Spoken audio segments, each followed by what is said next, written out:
Bonjour à tous et bienvenue sur Caillou News, votre émission d'actualité du monde de l'escalade du mercredi. Après un gros épisode la semaine dernière avec notamment le 9C de Seb Boin, on va enchaîner avec un épisode un petit peu plus calme. On ira quand même du côté de Manikia en Grèce où s'est déroulé le Petzl Rock Trip.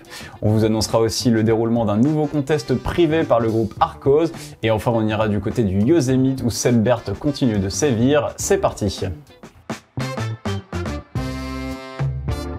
News numéro 1, cette semaine avait lieu le Petzl Rock Trip à Manikia en Grèce et à l'occasion des 20 ans du concept, les organisateurs avaient mis en ligne un portail communautaire ouvert à tous.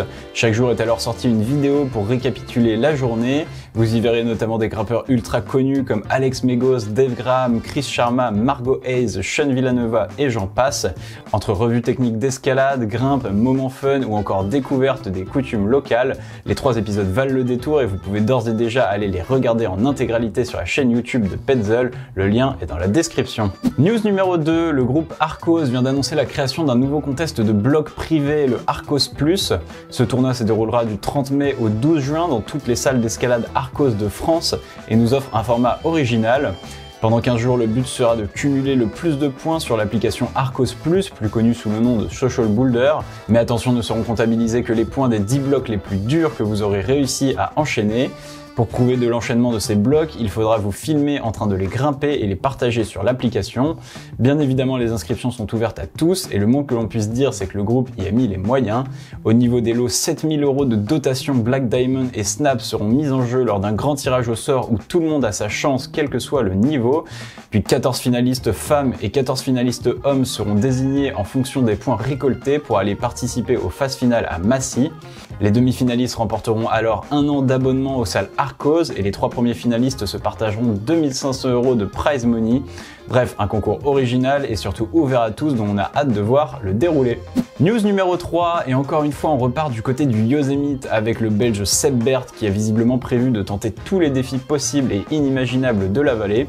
Après sa tentative sur The Downwall, son ascension de Golden Gate et son quasi-flash d'El Niño, une dernière idée lui est venue en tête avant de repartir, enchaîner Golden Gate et El Niño en moins de 24 heures. Après avoir démarré à 2h30 du matin sur Golden Gate, Seb Bert déroule jusqu'à l'Alcove, 15e longueur de la voie. Il est alors en avance d'1 heure sur l'itinéraire, l'ascension continue et après 11h07 de grimpe et quelques ratés sur le pitch 17, vrai obstacle de la voie, Seb sort enfin au sommet. Seulement voilà, après des jours d'efforts et une alimentation à base de gel et de barres sur la paroi, le Belge est au bout physiquement comme mentalement, il explique alors que tout son corps lui crie de renoncer, mais il commence tout de même l'ascension d'El Niño. Les difficultés commencent alors dès le pitch 3 côté 7C+, le Belge tient bon puis enchaîne les 2 pitchs suivants côté 7C+, et 8A. Après la 5e longueur, le Belge peut légèrement souffler jusqu'à la longueur 10 qui constitue le crux de la voie. Seb l'enchaîne alors juste avant la tombée de la nuit et est encore en avance de 45 minutes sur l'horaire. Mais voilà, ce qui devait arriver arriva et après un baroud d'honneur jusqu'au pitch 17, le Belge est épuisé mentalement comme physiquement et ne parvient pas à enchaîner la longueur. Il tentera en vain quelques essais, mais la messe est dite. En bref, encore un gros combat pour Seb qui repart du Yosemite au bout de lui-même, avec des échecs certes, mais surtout du panache.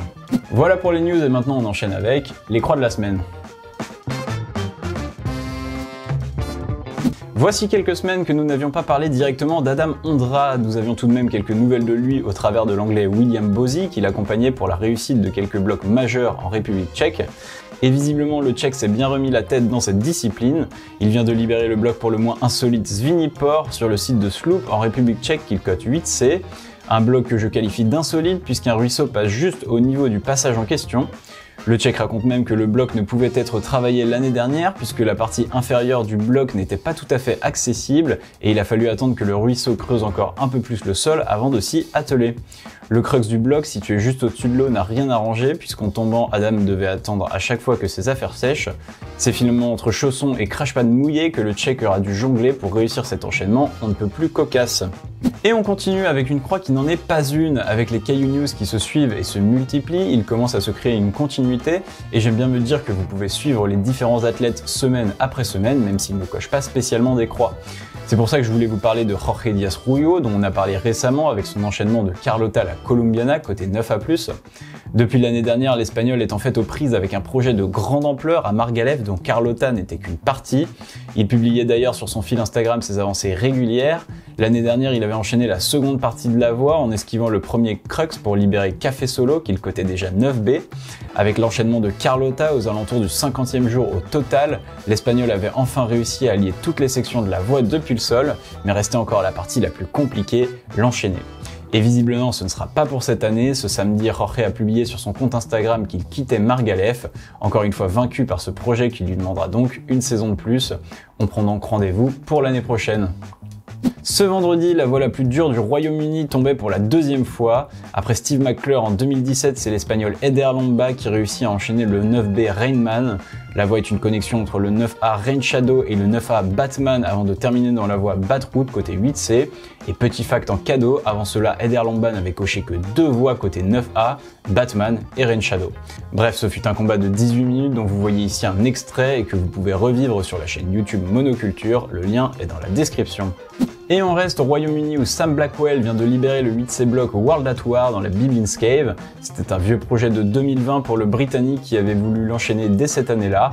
Après avoir enchaîné la deuxième partie du bloc Spaceship côté 8B+, en 4 ou 5 sessions, il avait été distrait par d'autres occupations, puis était donc revenu sur le projet cette année. Et c'est finalement au bout de 3 sessions qu'il est parvenu à enchaîner le départ assis en 7C+, avec le reste de la voie. Et on termine avec un baptême du 9e degré pour notre français Jules Marchalan qui vient d'enchaîner la voie triptyque tonique à déverser dans les gorges du Loup. Le secret pour en arriver là, 15 séances réparties sur 2 saisons avec un entraînement beaucoup plus sérieux depuis cette année. Félicitations à lui. Et voilà, c'est tout pour ce 13e épisode de Caillou News. Comme d'habitude, on revient la semaine prochaine avec encore plus d'informations. En attendant, je tenais à vous remercier pour le soutien que vous apportez à la chaîne. Vous êtes de plus en plus nombreux à la suivre et ça me fait extrêmement plaisir. En attendant, si tout va bien, ce vendredi, je devrais sortir un nouveau format d'émission dont je vous laisse la surprise. En attendant, je vous invite à laisser un j'aime sur la vidéo et à vous abonner si ce n'est pas déjà fait. Et en attendant, je vous dis tchuss!